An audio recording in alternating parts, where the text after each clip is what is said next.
Tonton video ini sampai selesai agar Anda tidak gagal paham.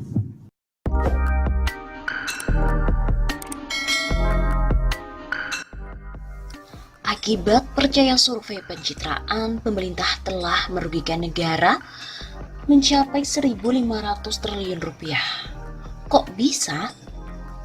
Dalam menjalankan roda pemerintahan zaman sekarang itu adalah ibarat menerbangkan pesawat modern dan hanya sekitar 20% kemampuan pilot yang diperlukan. Sebab sistem kendali di kokpit 80% bahkan bisa lebih itu dikendalikan oleh komputer. Nah, karena itu pilot yang canggih adalah pilot yang memiliki intuisi dan juga kepada keselamatan penumpangnya, serta mampu secara cepat untuk membaca data yang dikirim perangkat elektronik ke panel di depannya.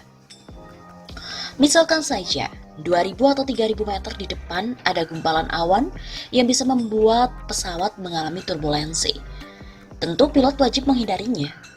Atau kalau hanya sekadar menimbulkan guncangan biasa, segeralah untuk memberitahu kru agar menjelaskannya kepada penumpang. Tapi dalam membaca cuaca, pemerintahan Joko Widodo tampaknya lebih percaya kepada pawang hujan dibandingkan dengan sinyal-sinyal yang disampaikan oleh seorang ahli, di mana ahli tersebut telah mengkaji fakta, melakukan simulasi dan kemudian merangkai kesimpulan tentang tantangan-tantangan apa yang ada di depan dan bagaimana cara untuk mengatasinya. Ilustrasi ini merujuk kepada apa yang selama ini disampaikan oleh ekonom senior Dr. Rizal Ramli, di mana pikiran dan juga analisisnya dipakai oleh PBB dalam tim panel ekonomi untuk mengatasi berbagai persoalan perekonomian di sejumlah negara berkembang.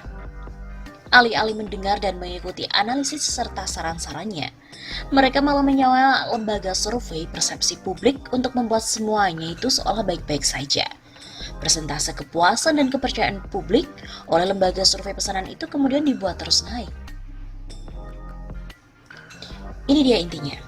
Rezim Joko Widodo itu kelihatan tidak mau belajar dari kesalahan pemerintahan Soeharto yang sejak awal 1997 mengabaikan analisa dan peringatan-peringatan yang telah disampaikan oleh Dr. Rizal Ramli, di mana ia telah mengingatkan akan ada krisis ekonomi di kawasan Asia Tenggara dan berdampak luas untuk Indonesia.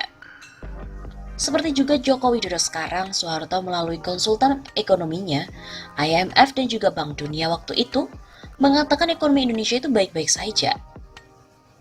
Kata bule IMF, rakyat di kampung-kampung masih tersenyum ketika saya ketemu mereka saat jalan pagi. Ketika krisis itu benar-benar datang, tak seorang pun mampu bertanggung jawab. Rezim Soeharto memang berakhir. Tapi akibat pemerintah abai, negara harus mengucurkan dana talangan BLBI ratusan triliun rupiah. Dampaknya terasa sampai detik ini. Karena pemerintah melalui APBN tiap tahunnya harus membayar rata-rata 60 triliun rupiah hingga 20 tahun. Yaitu sekitar tahun 2003 sampai dengan 2033. Jika ditotal, uang negara yang telah digelontorkan, pinjaman dan bunganya untuk membayar kesombongan pemerintah dan juga para konglomerat yang main pat gulipat dengan penguasa, angkanya mencapai lebih dari 1.500 triliun rupiah. Akan lebih fantastis lagi jika penurunan pertumbuhan ekonomi selama lebih dari 5 tahun sejak krisis, yang setiap 1% penurunan ekuivalen dengan 1.200 sampai dengan 1.400 triliun rupiah. Maka kerugian rakyat Indonesia akibat pemerintah yang mengabaikan rambu-rambu yang telah disampaikan oleh Dr. Rizal Ramli bisa mencapai lebih dari 10.000 triliun rupiah. Sebenarnya bukan hanya kerugian finansial yang dialami oleh rakyat Indonesia, tapi juga kerugian atas hilangnya hak untuk hidup sejahtera lebih cepat. Sebab secara ekonomi politik, orang-orang Orde Baru serta para konglomeratnya tidak ada yang sungguh-sungguh merugi akibat Krismon 1997. Lihat sajalah jenderal-jenderal Orde Baru seperti Wiranto, Luhut Panjaitan, Hendro Priyono, mereka tetap eksis di kekuasaan. Sedangkan para konglomeratnya yang tempo hari digelontori utang ratusan triliun rupiah, mereka pun kian berjaya. Beberapa di antaranya diwariskan kepada generasi kedua, seperti kerajaan bisnis Lim Syo-leong, Sudono, diwariskan kepada Antoni Salim, dan Mohtar Yadi Lipo dilanjutkan oleh James Riyadi dan banyak lagi. Lalu siapa yang menjadi penanggung jawab krisis ini? Apabila pemerintahan sekarang tak mau belajar kepada pemerintahan sebelumnya, rakyat yang harus belajar pada masa lalu. Saat terjadi krisis tahun 1997, tidak ada yang mau bertanggung jawab kecuali lengser dari kekuasaan.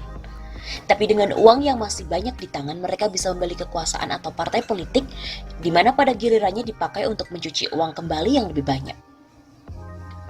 Sekarang, jika pemerintah terus mengabaikan peringatan dan jalan keluar yang telah ditawarkan oleh Dr. Rizal Ramli, kemudian krisis itu benar-benar terjadi, bagaimana rakyat memperhitungkan kesalahan rezim yang mengabaikan tanda-tanda yang diberikan oleh ahlinya?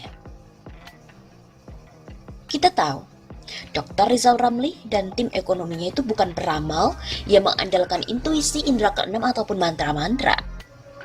Ia membaca fakta melalui perkembangan perekonomian di dalam dan di luar negeri, juga perilaku ataupun kebijakan pemerintah yang kemudian disimulasikan. Sejumlah prediksinya sudah menemukan kebenaran. Misalnya prediksi kerugian besar pada maskapai penerbangan Garuda, PLN, bobolnya keuangan sejumlah korporasi milik negara maupun swasta, defisit anggaran berjalan, dan lain-lain.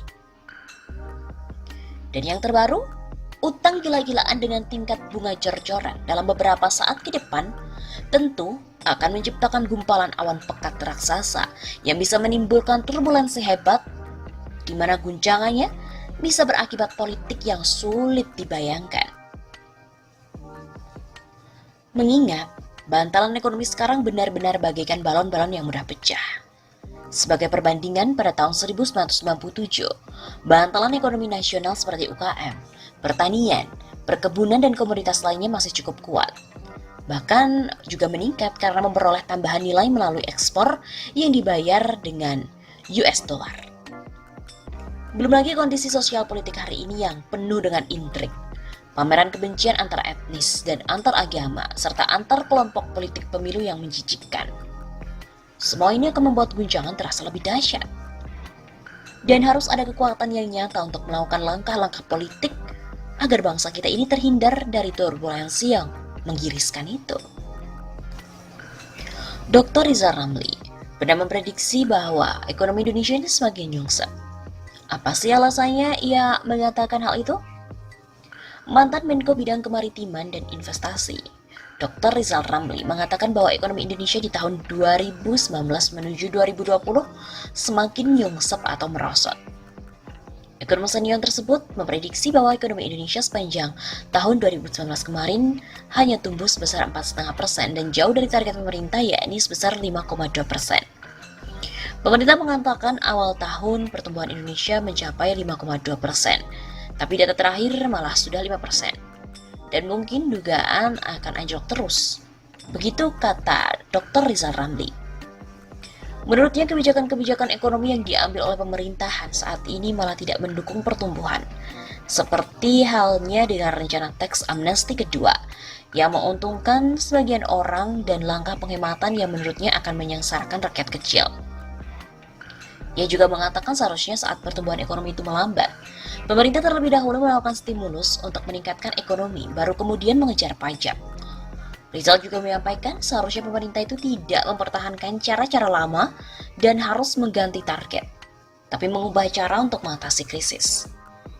Jika menggunakan cara yang sama untuk memecahkan masalah, maka jangan berharap pemerintahan periode kedua Joko Widodo atau Jokowi ini bisa menangani krisis ekonomi yang akan melanda. Selain itu, dirinya juga merasa belum melihat rencana ataupun aksi Indonesia dalam memanfaatkan perang dagang yang terjadi antara Amerika Serikat dan China saat itu, yang seharusnya sudah dimiliki dan untuk mendapatkan hasil yang cukup maksimal. Trade krisis ini memang sudah diramalkan untuk 1,5 tahun yang lalu. Namun pemerintah Indonesia itu tak punya plan, tidak ada action dan juga time frame. Bagaimana kita untuk menarik manfaat dari perang dagang itu?